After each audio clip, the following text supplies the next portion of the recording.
I remember getting my first relaxer at the age of 9, so this was about 2010. I thought that it would be one of the most exciting experiences in my life, not knowing that I was ruining part of my heritage. I was so young, at 9 years old, I really didn't realize how valuable this part of me was.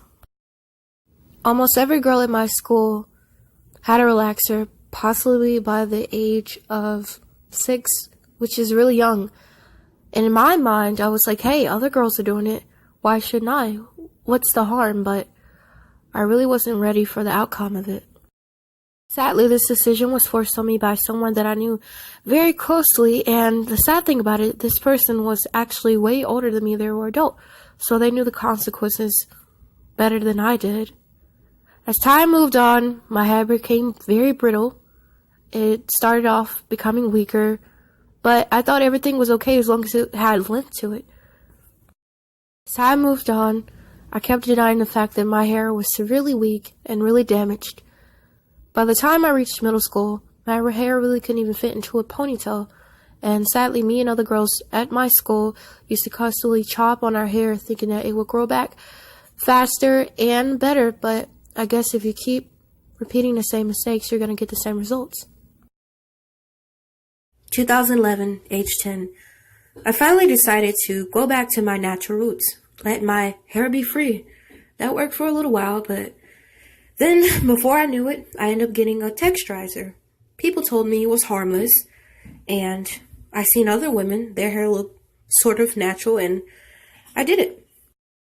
The curl pattern was very beautiful, so I didn't mind the consequences, but the only problem was my hair was still very short and very damaged. Mighty funny, those same girls I went to school with that had the same exact problems taunted and teased me. I never could understand it. It's really strange how you can be in the same boat with someone, but yet they still think they have the upper hand over you. 2012, age 11, I went back to my natural roots. I was done. It was it. I was tired of being fed up with all these consequences of these bad decisions I was making. I was tired of looking in the mirror and hating the exact same young girl that was staring back at me. I learned to stop being a mannequin, or shall I say a Barbie doll, for people all around me. And don't get me wrong, I'm still learning till this day not to let other people's feelings, emotions, or inner thoughts be a reflection of me. I'm still learning how to be me, Nima. And since I went natural in 2012, I've stayed that way ever since. Despite I have got seriously chastised about this decision, others used to tell me, natural's not for you, you don't look good natural. How about having straight hair? Why can't you be more like girls that you know? And I had to realize I can't be anybody else but me. And if I wasn't born with a certain hair type, I wasn't born with it. It doesn't mean necessarily my hair type is wrong or that I am ugly or unattractive in some way. It just means that I was born different, and it's nothing wrong with being different. I mean, just imagine if the world was the same. Everything in the world was the same. It'll be a pretty dull place, right? Sure, the transitioning from damaged permed hair to natural free hair was a very challenging time period in my life.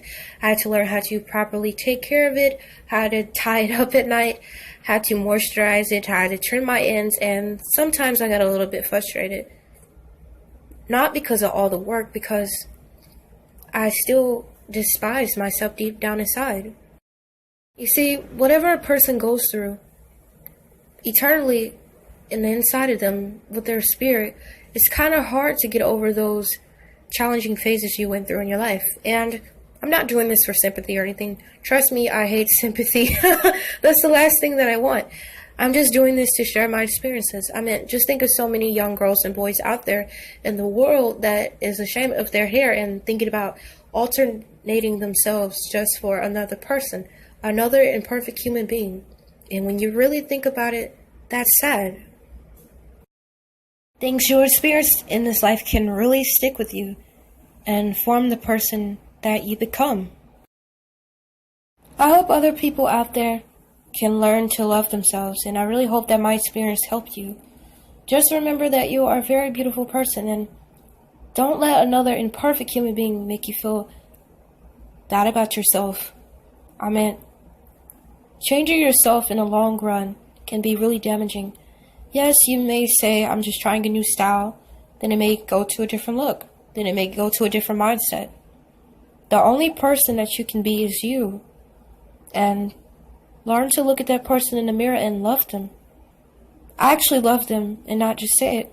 And I know as humans it may take us a while, but one day we will get there. So this is your girl, Day in the Life of Nima. Let me know what you guys think in the comment section. This is really kind of hard to do, and it's a really emotional topic for me. I love you guys, and bye.